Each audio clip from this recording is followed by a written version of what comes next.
ایک دفعہ کا ذکر ہے، ایک گھنے سرسبز جنگل میں ممی نام کی ایک چالاک بکری رہتی تھی۔ وہ چنچل تھی اور جنگلوں کو تلاش کرنا پسند کرتی تھی۔ اس کی ماں اسے ہمیشہ خبردار کرتی تھی، ممی جنگل میں ہوشیار رہنا، چالاک بھیڑیا اپنے اگلے کھانے کی تلاش میں گھومتا ہے، گھر کے قریب رہنا اور زیادہ دور نہ جانا۔ ایک روشن صبح سورج چمک رہا تھا اور ہوا تازہ تھی۔ ممی ایڈونچر محسوس کر رہی تھی اور سوچ رہی تھی، میں آج تھوڑا آگے جا کر سب سے زیادہ اچھی گھاس ڈھونڈتی ہوں۔ وہ اچھل کر جنگل میں گہرائی میں گئی، چھلانگ لگاتی نرم سرسبز گھاس پر اچھل رہی تھی، لیکن اچانک ایک جھاڑی کے پیچھے سے ایک بڑا سرمئی بھیڑیا نمودار ہوا۔ اس کی تیز آنکھیں چمک اٹھیں اور اس کا منہ ایک مکرانہ مسکراہٹ میں گھوم گیا۔ اچھا ٹھیک ہے، ہمارے پاس یہاں کیا ہے؟ ایک چھوٹی سی بکری اکیلی؟ ممی کا دل اس کے سینے میں دھڑک رہا تھا، لیکن اس نے جلدی سے ایک ہوشیار منصوبہ سوچا۔ وہ ایک قدم پیچھے ہٹی اور اعتماد سے بولی، واہ طاقتور بھیڑیا، اب تم مجھ سے کھانا نہیں چاہتے؟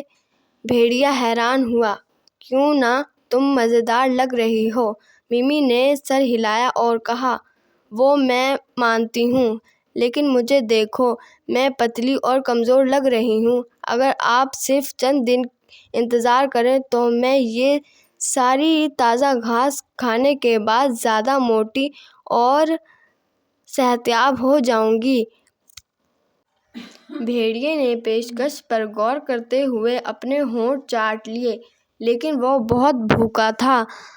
ہاں، یہ ایک اچھا خیال ہے، لیکن میں انتظار کرنے کے لیے بہت بھوکا ہوں، ممی نے جلدی سے کہا۔ اگر آپ مجھے اب کھائیں گے تو میری کھال کے کانٹے آپ کے گلے میں تکلیف دیں گے، لیکن اگر آپ مجھے اپنے آپ کو قریب کی ندی میں صاف کرنے دیں تو میں نرم اور لذیذ ہو جاؤں گی۔ بھیڑیے نے ایک لمحے کے لیے سوچا، لیکن وہ ممی پر جھپٹ پڑا اور ان دونوں میں زوردار لڑائی ہوئی۔ ممی اپنی جان بچاتے ہوئے بھاگ گئی۔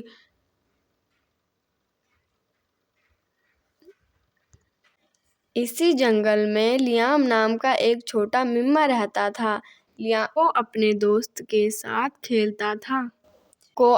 دوستوں کے ساتھ کھیلنا اور اپنے گھر کے قریب خوبصورت گھاس کا میدان تلاش کرنا پسند تھا، تاہم وہ ایک اداس یاد تھا۔ اس کا بڑا بھائی لیو ایک شیر بھیڑیے کی وجہ سے ان کے ساتھ نہیں تھا۔ ان کی والدہ لوسی اکثر لیام کو ندی کا دورہ کرنے کے خطرات کے بارے میں خبردار کرتی تھی۔ اس نے کہا، میرے پیارے، پانی پینا سب سے محفوظ ہے جب کوئی بڑی مخلوق اس کے پاس نہ ہو۔ بھیڑیے سے دور رہو۔ جنگل میں بھیڑیا اپنی مکرانہ چالاکیوں کے لیے مشہور ہے۔ وہ چھوٹے جانوروں پر ایسی چیزوں کا الزام لگاتا جو انہوں نے کبھی نہیں کیا، صرف ان کو نقصان پہنچانے کے لیے۔ لیو، جو بھیڑیے کی چالاک فطرت سے ناواقف تھا، ایسی ہی ایک چال کا شکار ہو گیا تھا۔ ایک دھوپ والی دوپہر جب جنگل کے جانور آرام کر رہے تھے، لیام نے ندی میں جانے کا فیصلہ کیا۔ لیام نے دیکھا ایک سایہ اس کے قریب آ رہا ہے۔ یہ بھیڑیا تھا۔ تم پانی کو گندا کیوں کر رہے ہو میمنے؟ کیا تم نہیں دیکھ سکتے کہ میں پانی پی رہا ہوں؟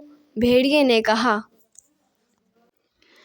لیام نے ایک قدم پیچھے ہٹتے ہوئے کہا، مسٹر وولف، پانی آپ کی طرف سے میری طرف بہتا ہے، میں آپ کو پریشان نہیں کر سکتا۔ بھیڑیا مصیبت میں اضافہ کرتے ہوئے کہا، پچھلے سال تم نے میری توہین کی تھی۔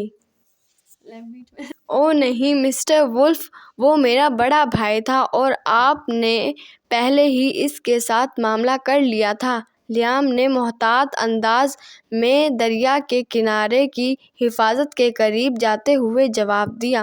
بھیڑیا ایک سازشی مسکراہٹ کے ساتھ لیام کی طرف لپکا، تاہم ہمارا چھوٹا ہیرو تیز تھا۔ وہ ایک طرف بھاگا اور بھیڑیا ایک زوردار جھگڑتے ہوئے دریا میں جا گرا۔ یہ برسات کا موسم تھا اور دریا کے دھارے بہت تیز تھے۔ وہ جتنا چاہے کوشش کرے، بھیڑیا بہاؤ کا مقابلہ نہ کر سکا اور بہہ گیا۔ لیام نے دیکھا کہ بھیڑیا ندی میں غائب ہو گیا اور وہ فاتحانہ جذبے کے ساتھ گھر واپس آیا۔ ماں، میں نے بھیڑیے کو پیچھے چھوڑ دیا، لیام نے اپنی ماں کے ساتھ دن کی مہم جوئی کا اشتراک کرتے ہوئے پرجوش انداز میں کہا۔ تب سے جنگل لیام کی عقل کی کہانیوں سے گونجنے لگا۔ ہر جانور لیام کی بہادری کی باتیں کر رہا تھا۔ وہ جنگل لیام کی بہادری کی وجہ سے مشہور ہو گیا اور سب جانوروں نے لیام کو اپنا ہیرو مان لیا۔ لیام زیادہ ہوشیار اور زیادہ محتاط رہنے کے لیے پرعزم تھا، یہ جانتے ہوئے کہ اپنی عقل کا استعمال خطرے کا مقابلہ کرنے کا بہترین طریقہ ہے۔ لیام اور اس کے تمام باشندوں کے اتحاد کی بدولت جنگل پرامن اور محفوظ رہا۔ یہ کہانی ہمیں یاد دلاتی ہے، چاہے ہم کتنے ہی چھوٹے کیوں نہ لگیں، ہمت اور دانش مندی خاص طور پر جب مشترکہ طور پر بڑے سے بڑے چیلنجوں کو جیت سکتے ہیں۔ اب وہ جنگل ہر خطرے سے محفوظ تھا اور اس کے جانور ہنسی خوشی رہنے لگے۔ اب سارے جانور بغیر کسی خوف کے ندی پر پانی پینے آتے تھے۔ اب سارے جانور اپنے آپ کو محفوظ سمجھ رہے تھے۔